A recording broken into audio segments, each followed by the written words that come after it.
Babies जितने cute होते हैं उतना ही उनका ब्रेन फैसिनेटिंग होता है। जन्म के दौरान उनके ब्रेन में लगभग 100 करोड़ सेल्स यानी न्यूरॉन्स होते हैं, पर ये ब्रेन सेल्स वेल कनेक्टेड नहीं होते। इसलिए लाइफ के पहले कुछ सालों में हमारा ब्रेन हर सेकंड 10 लाख कनेक्शंस बनाता है। हाँ, 10 लाख कनेक्शंस हर सेकंड। इन्हीं सारे कनेक्शंस और न्यूरॉन्स की मदद से हम चलना बोलना सीखते हैं और ह्यूमन सोसाइटीज़ की कॉम्प्लेक्सिटी और सटलिटी समझ पाता है।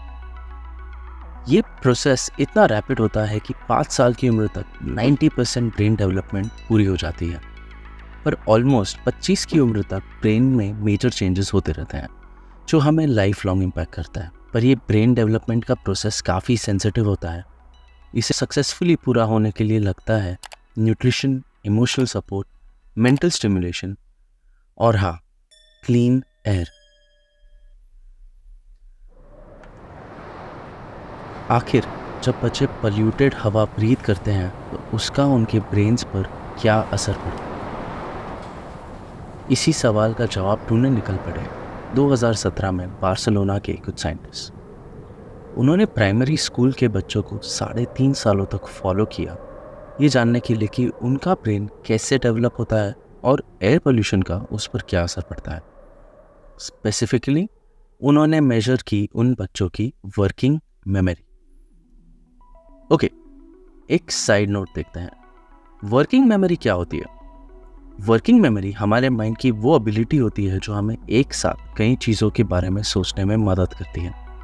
फॉर एग्जाम्पल, जब आप कुछ पढ़ रहे होते हैं, वर्किंग मेमोरी हमें प्रीवियस कुछ वर्ड्स की अवेयरनेस देती है, और आप जब उन वर्ड्स को विजुअलाइज करने का ट्राई करते हैं तब भी आप इसी एबिलिटी का यूज़ करते हैं। Mental calculations, planning, problem solving, हर केस में हम इसका ही यूज़ करते हैं। इन शॉर्ट, वर्किंग मेमोरी के बिना हमारा कुछ नहीं हो पाएगा। ओके, तो वापस आते हैं बार्सिलोना में। वर्किंग मेमोरी पर पोल्यूशन का इफेक्ट समझने के लिए रिसर्चर्स ने 7 से 9 साल के बच्चों को स्टडी किया, क्योंकि ये एज इस मेंटल एबिलिटी की डेवलपमेंट के लिए क्रिटिकल होती है। यानी इस उम्र में वर्किंग मेमोरी से रिलेटेड ब्रेन में मेजर चेंजेस दिखते हैं। उन्होंने हर बच्चे के स्कूल और घर के पास पोल्यूशन एक्सपोजर मेजर किया। 1440 बच्चों के एनालिसिस के थ्रू उन्हें ये मालूम पड़ा कि जो बच्चे हाईली पोल्यूटेड एरियाज में रहते हैं उनकी वर्किंग मेमोरी 7 साल की एज में कम होती है। 1 साल बाद भी उनका ब्रेन कैचअप नहीं कर पाता और 3.5 सालों बाद भी वो पीछे ही रहते हैं। यानी पोल्यूशन का नेगेटिव असर उम्र के साथ कम होता नहीं दिखता इस critical period. Highly polluted areas में रहने वाले बच्चों की वर्किंग मेमोरी 10 से 20% स्लो ग्रो करती है। इस स्लो डाउन को ना एज या जेंडर रोक पाता है, ना ही सोशियो इकोनॉमिक स्टेटस या मदर्स लेवल ऑफ एजुकेशन। इन पोल्यूटेंट्स में सबसे बड़ा गुनहगार है NO2, SO2, PM10 पार्टिकल्स। इन्हें कॉमनली बुलाया जाता है ट्रैप्स, यानी ट्रैफिक रिलेटेड एयर पोल्यूटेंट्स। ये सारे केमिकल्स रिलीज होते हैं फॉसिल फ्यूल बर्निंग के दौरान, यानी जब भी हम कोई गाड़ी चला रहे हैं, जनरेटर चला रहे हैं या फिर कोल प्लांट्स चला रहे हैं, ये केमिकल्स रिलीज होते हैं काफ़ी भारी मात्रा में। ये तो हमने बार्सिलोना का हाल देख लिया, बट अब इंडिया के बारे में कुछ डिस्कस करते हैं। इन 3.5 सालों में बार्सिलोना का एवरेज NO2 लेवल था 31 माइक्रोग्राम पर मीटर क्यूब, बट दिल्ली में 2021 में NO2 का एवरेज था 61 माइक्रोग्राम पर मीटर क्यूब, यानी बार्सिलोना का डबल। और WHO का रिकमेंडेड लिमिट बस 10 माइक्रोग्राम पर मीटर क्यूब। इंडिया में इतने हाई पोल्यूशन एक्सपोजर का क्या असर पड़ रहा है बच्चों के दिमाग पर? इस एरिया में इतनी रिसर्च नहीं हुई है, पर जो कुछ साइंटिस्ट इसके बारे में जानते हैं वो एक काफ़ी डरावना पिक्चर पेंट करते हैं। 2010 में डॉक्टर सिद्दीकी और उनकी टीम ने दिल्ली के कुछ 900 बच्चे और आसपास के रूरल एरियाज़ में कुछ 850 से ज़्यादा बच्चों को स्टडी किया। एक्सपर्ट्स की मदद से उन्होंने इन बच्चों को ADHD यानी attention deficit hyper activity disorder के लिए स्क्रीन किया। उन्हें मालूम पड़ा कि रूरल एरियाज़ की 1% और दिल्ली की 4% लड़कियों में ADHD के सिम्टम्स दिखते हैं। लड़कों के बीच रूरल एरियाज़ में ये नंबर था 4.3% और दिल्ली के लड़कों में 18%। यानी हर 5 में से 1 दिल्ली का लड़का ADHD के सिम्टम्स दिखाता है।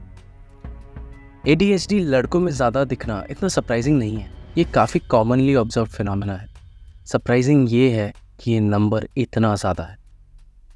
सिर्फ इतना ही नहीं, जिन एरियाज़ में एयर पोल्यूशन ज़्यादा रहता है उधर ADHD के इश्यूज़ भी ज़्यादा दिखते हैं। और डिटेल्ड एनालिसिस के थ्रू उन्होंने ये इंश्योर किया कि भले ही आप अमीर हो या गरीब, लड़का या लड़की, अगर किसी एरिया में हवा ज़्यादा पोल्यूटेड है तो वहाँ आपको अटेंशन इश्यूज़ होने के ज़्यादा चांसेस हैं। पर आखिर ये होता कैसे है? Doctor F. परेरा और उनकी टीम के हिसाब से पोल्यूटेंट्स का हार्मफुल इफेक्ट जन्म के पहले ही शुरू हो जाता है। उनके एक्सपेरिमेंट्स के हिसाब से ये पोल्यूटेंट्स प्रेग्नेंट औरतों के प्लेसेंटा को ब्रीच करके उनके फीटस के DNA को ऑल्टर कर सकते हैं। इसे डिटेल में समझने के लिए उन्होंने कई प्रेग्नेंट औरतें और उनके बच्चों को 5 साल तक ट्रैक और टेस्ट किया।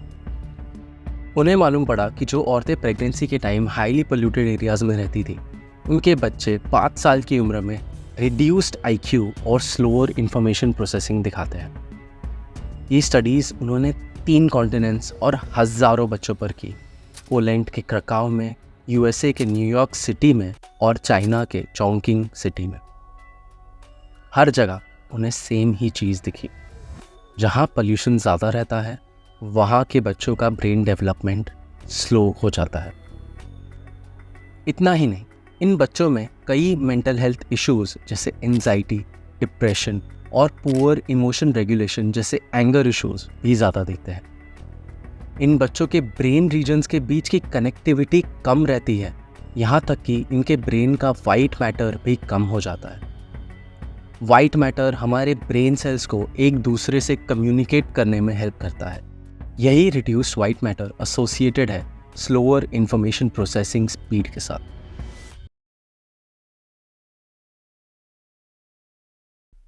सॉल्यूशंस बिल्कुल सिंपल नहीं है, पर इसके कॉस्ट्स भी काफ़ी ज़्यादा भारी हैं। ये नेक्स्ट जनरेशन को ज़्यादा डिप्रेस्ड और एंग्शियस बना रहा है। एयर पोल्यूशन लिटरली बच्चों के ब्रेन्स को श्रिंक कर रहा है। हमारी आंखों के सामने ये एक भयानक पब्लिक हेल्थ क्राइसिस बनता जा रहा है और हम उबलते पानी में तैरते मेंढक की तरह इसके फटने का इंतज़ार कर रहे हैं। इसका असर हमें शायद आज नहीं पर 10-20 सालों बाद दिखेगा, जब ये बच्चे बड़े होंगे और दुनिया के साथ compete नहीं कर पाएंगे।